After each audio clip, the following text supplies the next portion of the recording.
Good afternoon. I'm James Exum, also known as the Yogi Sakshi. I'm coming to you from my home in South Austin, Texas. It's approximately 12:40 on Saturday afternoon, January the 3rd of the new year 2026. As I mentioned in my last video, I will be introducing a series on the subject of important yogic words and phrases. This is a new series. I don't know exactly how many videos there will be in this series. The vocabulary of yoga and the important phrases in yoga are just can fill a dictionary, obviously. I mean, Yogapedia and so forth. This preparation to make this video, the preparation to make this video, has taken me a short time due to the end of the year completion of my personal and business obligations. So I will be presenting new discourses starting today. I don't know how often I will post them, probably when I have time, generally. I normally do them in the evening, but today I'm just prepped and ready to go, and it's fresh in my mind what I wrote this morning, so I'm going to go ahead and do it. This new series of videos, of discourses on the subject of yoga philosophy, which I'm an old yogi philosopher, and also on the subject of vocabulary, will appear in alphabetical order as a series. So let us begin. In recent times, and I'm reading from my discourse I wrote today on my computer screen, in recent times, contemporary teachers such as myself have contributed insightful perspectives on the nature of Ananda. Now, Ananda, A-N-A-N-D-A, will be the first word in this alphabetical discourse series on the subject of yoga vocabulary and yoga philosophical phrases. It simply means the ever-present bliss that is our true nature. The ever-present bliss that is our true nature. Ananda is part of a phrase that you might know, Sat Chit Ananda, which means existence, consciousness, bliss, translated from the Sanskrit. This perspective on the nature of Ananda, being the ever-present bliss, as is quoted within the Advaita Vedanta tradition. Advaita Vedanta is something you can look up. It just simply means a series of writings. I have emphasized that this innate bliss found within the self is not an extraordinary experience to be gained, but rather the effortless background upon which all experiences arise and subside. If you go to a movie theater, there's a screen, you're in the audience, you're the participant, you're the witness to the movie, you paid your price, you're sitting there in the audience, and there's a screen, and after a while you become enamored by the movie itself, and you fall into the almost semi-conscious dreamlike state that you're not in a building any longer. You're watching a screen, and that screen becomes a projected reality. Well, the background of human existence in the conscious area of our existence, the consciousness, the default program for that, speaking in modern terminology, is bliss. A baby is blissful, lying in the cradle, newborn, new to the world, without worries of IRS payments or car insurance or whatever. I hope you're following this. So the innate consciousness of a new creature, a new human being, their soul, which is their Atman, which is the witness to the world, which is on loan from the Creator, which is Brahman, which comes with the first breath and leaves with the last breath, is actually bliss. So we're born into bliss, then we kind of leave the movie theater and we become part of the world, and we start buying into the drama outside the theater, so to speak, the pure theater, which is the Atman, which is the soul, which is the witness, and we become interconnected with this world, our parents, our siblings, the world in general, and we start listening to their problems because they're ignorant of what true bliss is. They've forgotten it, so to speak, by leaving the theater and becoming infected. It's a form of infection, really, infected by the world's problems. I won't go into the attack on Venezuela last night by the unauthorized attack that was not authorized by the Congress, which is supposed to be by law. I'm not going to get into politics, but that's part of the theater that's happening in our contemporaneous world today on January the 3rd. I wrote about the Venezuela situation in one of my off 1 or 2 or 3 or 10 off videos I did on the subject of the Washington situation and how it's gone from a quagmire to a swamp, and now I call it a sewer. And I got in there and just felt my whole soul being contaminated by the filth and the irregularities going on there. So I backed away from it. So I'm not going to get into that in this video. I'm going to try to stay away from it. I'm just mentioning, coincidentally, this is the day in which Venezuela was attacked. So getting back to this now, that's theater. That's political theater. And I'm trying to teach through this video how to stay out of all that. Remember the baby. He's in the cradle. He's blissful. He's sitting there goo goo gaga. You know, his little hands are moving around, and you go coochie coochie coo, and he smiles. That's a natural smile. That's a blissful smile. If he's hungry, he has to announce it somehow, so he will become unblissful, so to speak, as a physical creature, and announce to the world he's hungry, or if his diaper needs changing, or if he's in an uncomfortable position, or if he's hot or he's cold, or all the things that affect human beings, baby human beings. So this is part of not a getting away from the subject. This is a part of further explanation of the subject through commentary, which yoga philosophers use commentary a lot. Adi Shankara, who is the great commentarian, who I will be quoting in this discourse, was a master of commentary. He was also a master philosopher, a master writer, a master observer, and a very incredibly informed sage on the subject of yoga philosophy. So I have often pointed out that by simply resting as the silent witness, which is the Atman, free of identification with thoughts or sensation, one naturally abides, I'm underlining this now, one naturally abides in the inherent peace and contentment of the self. This approach echoes the classical Advaitic stance, yet it is rendered accessible for modern aspirants, which, if you're listening to my video, you're probably aspiring to learn much, to go into the yoga philosophy and learn not the physical side of yoga, the exercises, the asanas, but the philosophical side of yoga. And you're aspiring to become more informed in yoga philosophy and history, and this is what I teach. I further taught that the search for happiness in external circumstances or fleeting states is ultimately unsatisfying, as it overlooks the ever-present bliss that is our true nature. Very important what I just said. Bliss is ever-present. We just get into the drama of the world, or our neighbors, or the gossiping lady down the hall, or in my retirement community, I live in an over 55 community in South Austin. There's a group in our lobby, and I like these ladies and men that are there. But their daily habit is to exchange data, which is another way of saying present happenings in our community, which, depending on the level of its intention and its presentation, can be called gossip, I suppose.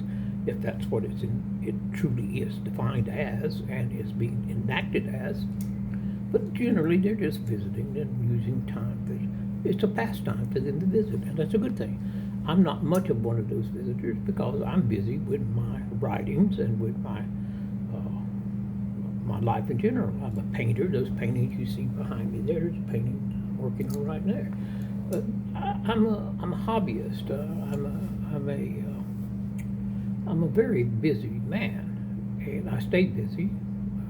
I'm in my last half of my 70s, moving now towards 80, just celebrating my 75th back in September.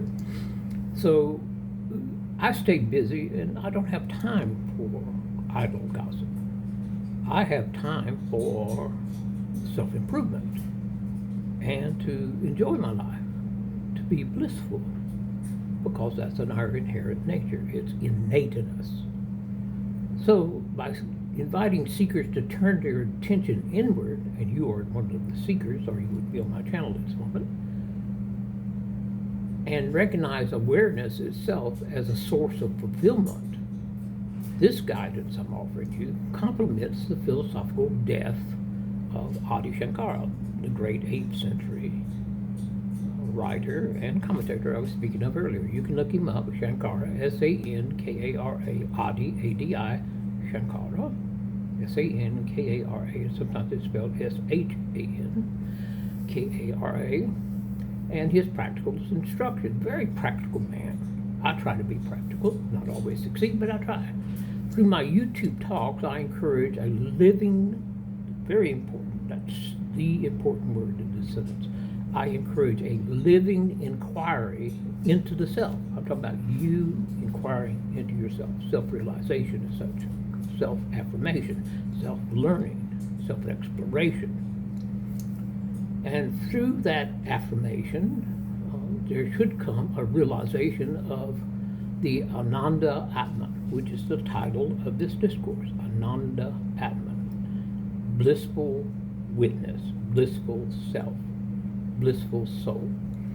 And once you come to that realization, you will realize it's not only a very satisfying experience and habit to get into, to try to live in and exist in that state, but you will hopefully figure out that it's the highest wisdom that a human can experience and the most immediate reality for each one of us. You do this by a living inquiry into yourself. Now we're going to contextualize the Ananda Atman in the Vedanta. The Vedanta is a series of writings.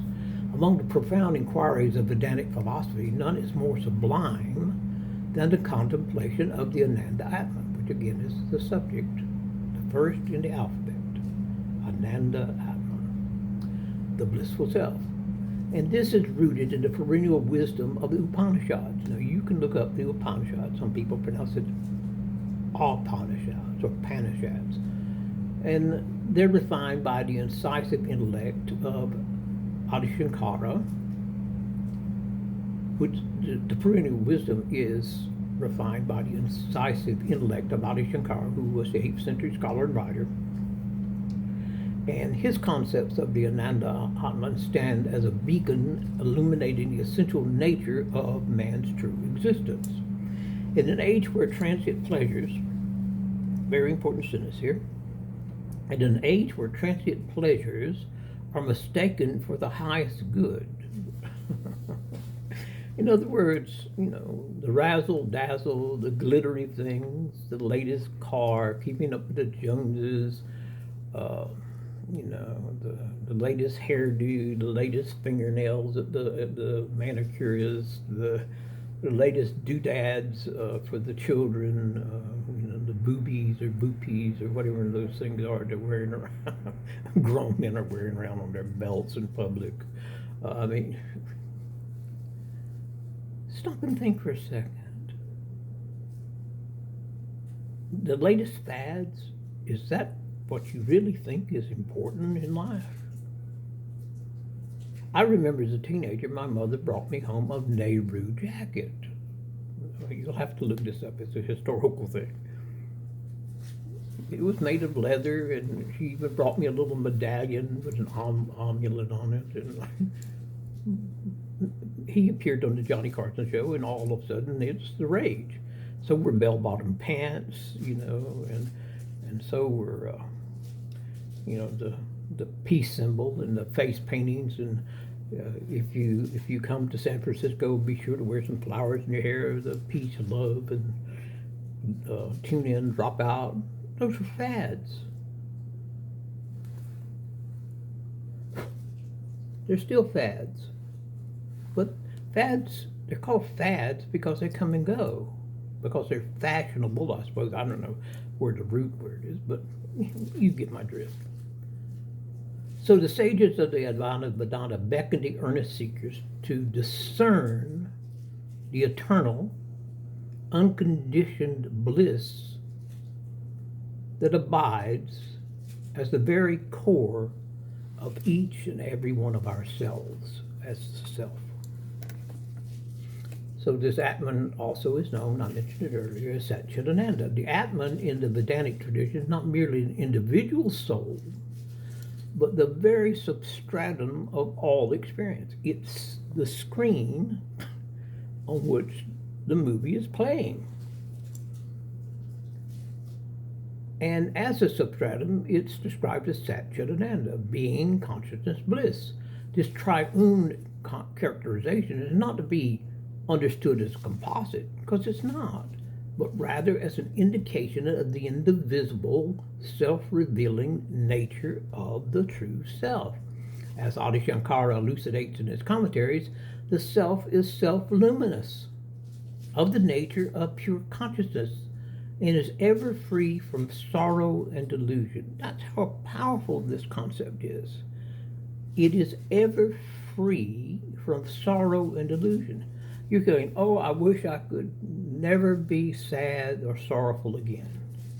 I wish I was not distracted by the delusions of the world. Well, you can do that. It's called discernment. You pick and choose what you focus your mind on a daily basis. If you want to focus on the failures of the past, sorrow is going to enter the picture for you.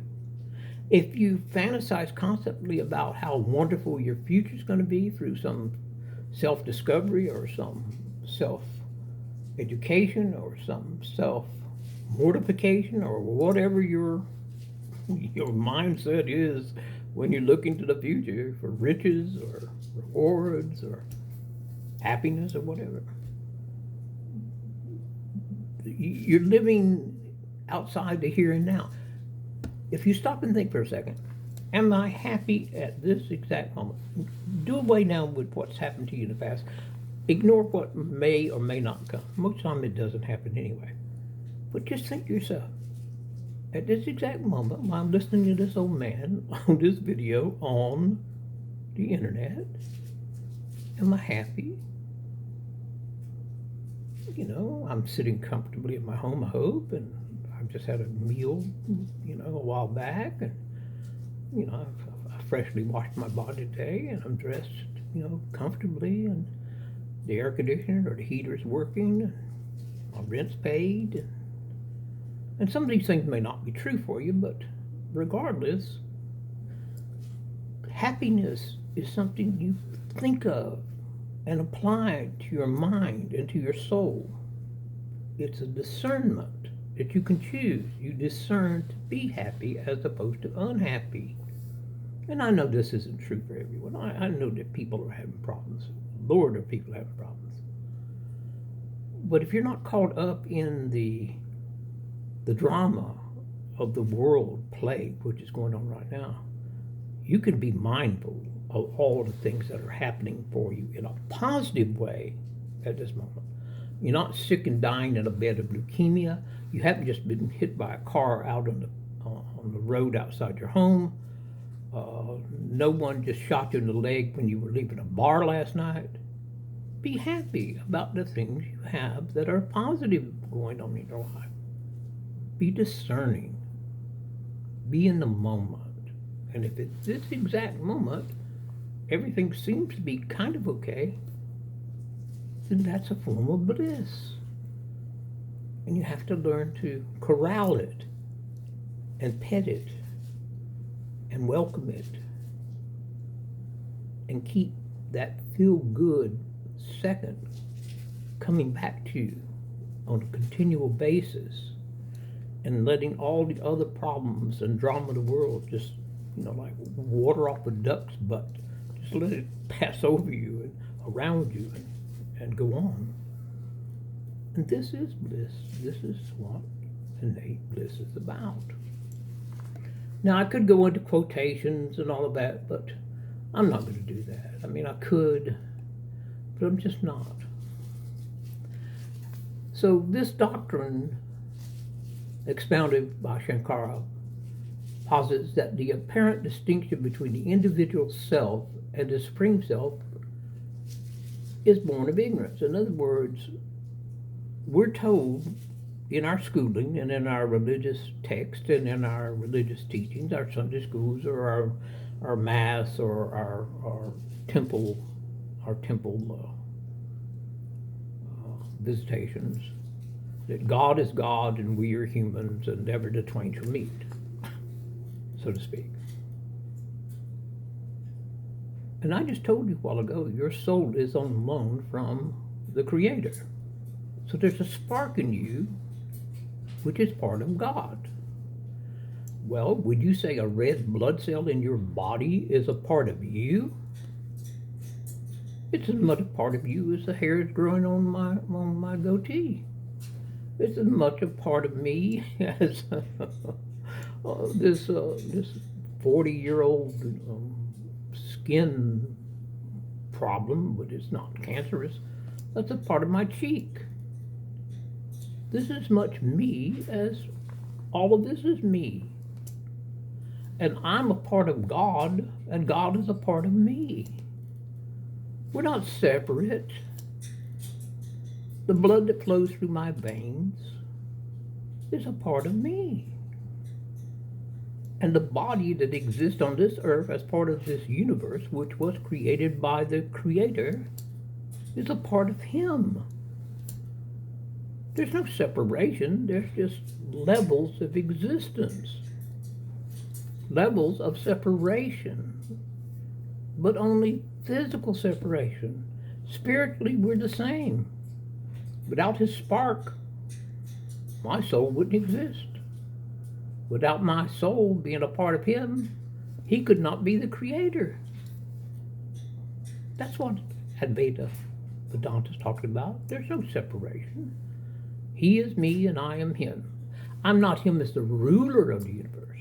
I am Him as part of Him. Just like you are part of your parents. Without them, you would not exist. They're your creators. And without you, they would not have anything they've created in you. I'm not talking about your brothers and sisters. I'm talking about you. Do you see how it's all interconnected? This is why self-inquiry is so important. You need to come to the realization of the Ananda Atman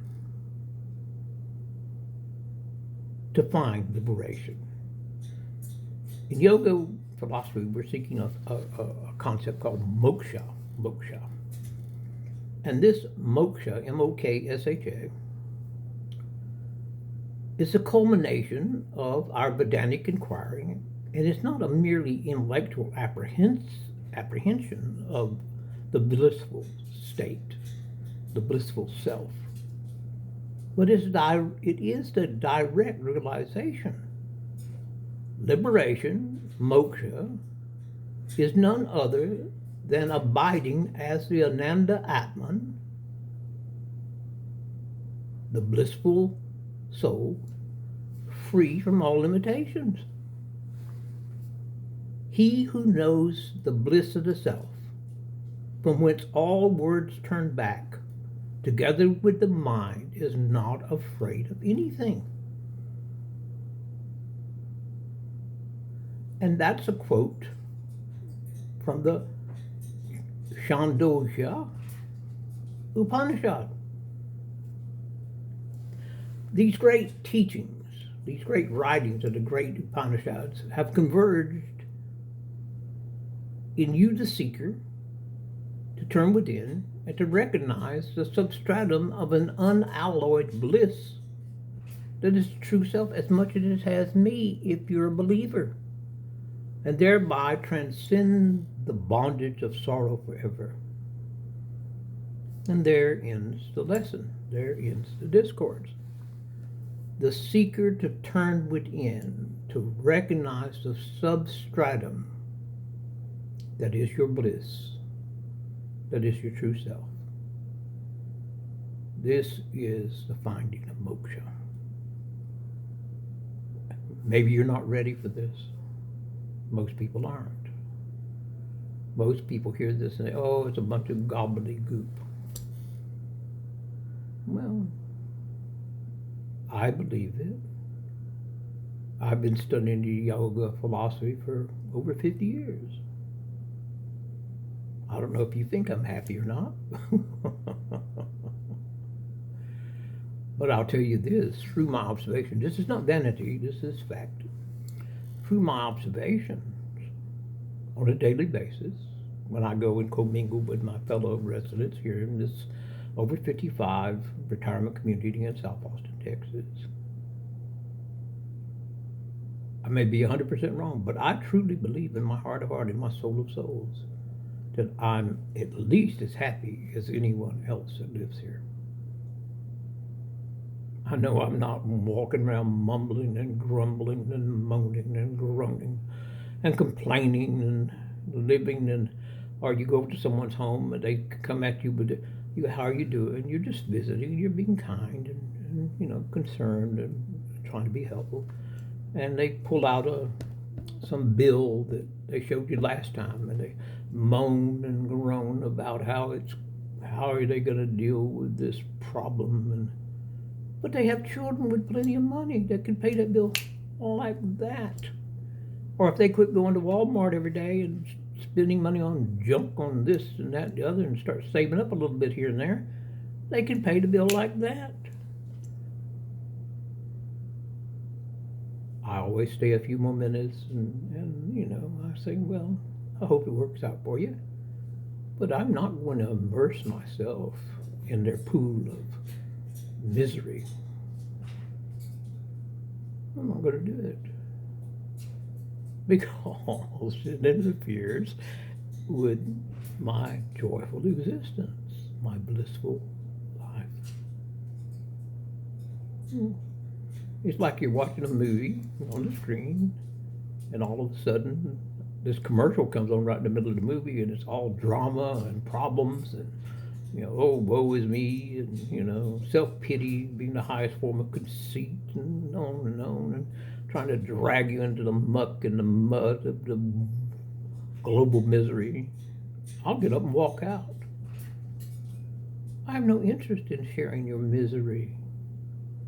But the old saying is, misery loves company. Well, find somebody else that's miserable, then y'all should make a wonderful pair. You should just waller in each other's tides of tired, repeated problems over and over. Enjoy your visits, all you miserable people. But don't get mad at me if I walk out.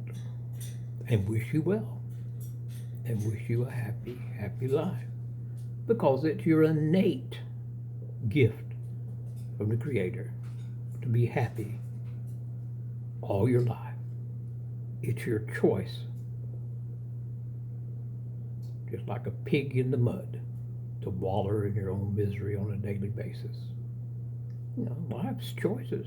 It's forks in the road. You can go this way, you can go that way. If it doesn't work this way, turn around, go back to the intersection and go the other way. It's pretty simple, folks. This is no great mystery. The directions are there. You just need to find them and follow them. So I'll close as I always do. Be good to yourself, be good to others, and even be good to strangers. And if you like this, I'm glad. And if you didn't, that's okay too, and I will see you later. Good day to you.